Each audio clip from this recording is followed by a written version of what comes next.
बहुत पुराने समय की बात है। एक गांव में एक किसान रहता था जिसका जीवन साधारण था, लेकिन उसकी जिंदगी में एक उलझन भी थी कि उसकी दो पत्नियां थीं और दोनों से उसे एक एक बेटा था। दोनों बेटा की शादी हो चुकी थी। बेटों की शादी करने के बाद किसान को लगा कि अब उसकी जिंदगी खुशी हो गई है, लेकिन समय ने उसे एक नई चुनौती और दे दी। अचानक उसके छोटे बेटे की तबीयत बिगड़ने लगी। किसान ने अपने छोटे बेटे का इलाज करवाने की पूरी कोशिश की। उसने गांव और आसपास के बड़े बड़े वैद्य से उसका इलाज करवाया, लेकिन छोटे बेटे की तबीयत में कोई सुधार नहीं हुआ। धीरे धीरे इलाज में अधिक खर्चा हो जाने के कारण किसान की आर्थिक स्थिति भी बिगड़ती चली गई। घर की आर्थिक स्थिति खराब होते देख किसान के बड़े बेटे के मन में चिंता होने लगी। एक दिन किसान के बड़े बेटे ने अपनी पत्नी से सलाह मशवरा किया। उसकी पत्नी ने कहा कि यदि तुम्हारे छोटे भाई की मौत हो जाए तो हमें उसके इलाज के लिए और अधिक पैसा खर्च नहीं करना पड़ेगा। उसकी पत्नी ने एक भयानक सुझाव दिया कि क्यों ना किसी वैद्य से बात करके उसे जहर दे दिया जाए। किसी को शक भी न होगा और सभी को लगेगा कि उसकी मौत बीमारी के कारण हो गई है।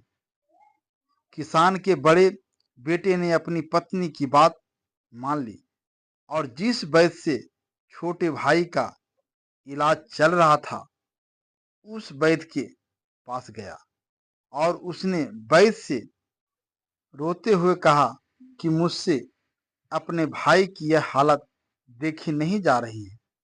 आपको मुंह मांगी रकम देने को तैयार हूं। बस मेरे छोटे भाई को ऐसा जहर दे दो जिससे कुछ ही दिनों में उसकी मृत्यु हो जाए। धन के लालच में वैद्य स्वीकार कर लिया और किसान के छोटे बेटे को दवा के स्थान पर जहर देना शुरू कर दिया। कुछ ही दिनों में किसान के छोटे बेटे की मृत्यु हो गई। बड़े भाई और उसकी पत्नी ने अंदर ही अंदर यह सोचते हुए खुशी मनाई कि अब रास्ते का कांटा निकल गया और सारी संपत्ति अब उनकी हो गई। छोटे भाई का अंतिम संस्कार कर दिया गया और समय बीतता चला गया। कुछ महीने के बाद किसान के बड़े बेटे की पत्नी ने एक बेटे को जन्म दिया। किसान को बड़े बेटे को खुशी की लहर दौड़ गई और उन्होंने बड़े लाड प्यार से बच्चे की परवरिश की समय के साथ वह लड़का जवान हो गया और उसकी शादी भी धूमधाम से कर दी गई। लेकिन खुशी के यह दिन अधिक समय तक नहीं टिक सका। शादी के कुछ समय बाद उसके बेटे की तबीयत अचानक बिगड़ने लगी। उसके माता पिता ने उसके इलाज के लिए हर संभव कोशिश की। कई वैद्य से इलाज करवाया और जो भी पैसा मांगा गया वो वे देने को तैयार थे। अपने बेटे को जान बचाने के लिए उन्होंने अपनी आधी संपत्ति तक बेच दी, लेकिन उसका स्वास्थ्य लगातार बिगड़ता ही चला गया। अब वह मौत के दरवाजे पर खड़ा था। शरीर इतना कमजोर हो चुका था कि उसकी हालत देखकर दिल दहल उठता था। एक दिन वह लड़का अपनी चारपाई पर लेटा हुआ था और उसका पिता उसे दुख भरी नजरों से देख रहा था। लड़के ने अचानक अपने पिता से कहा, भैया, अपना हिसाब पूरा हो गया है।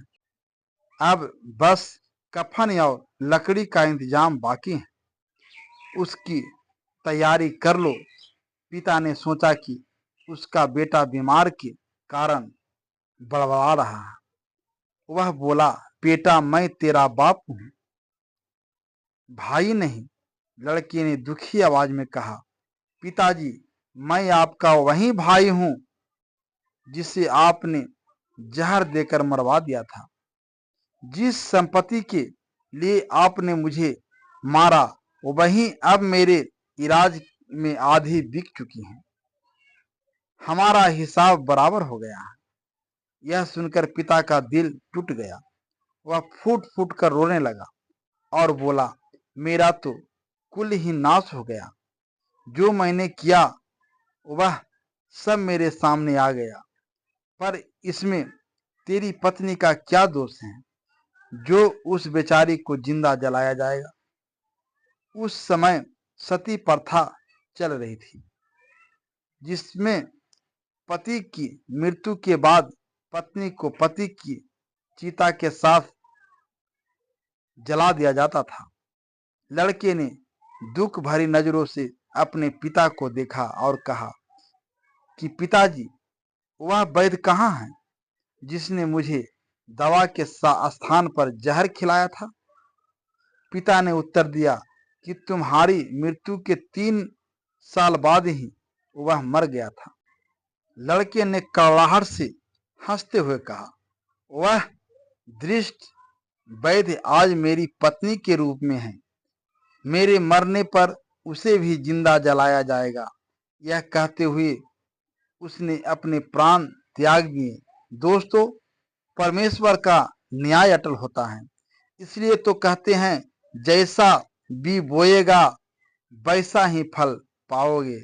कहानी पसंद आई तो वीडियो को लाइक करके वीडियो को शेयर कर दीजिएगा। धन्यवाद।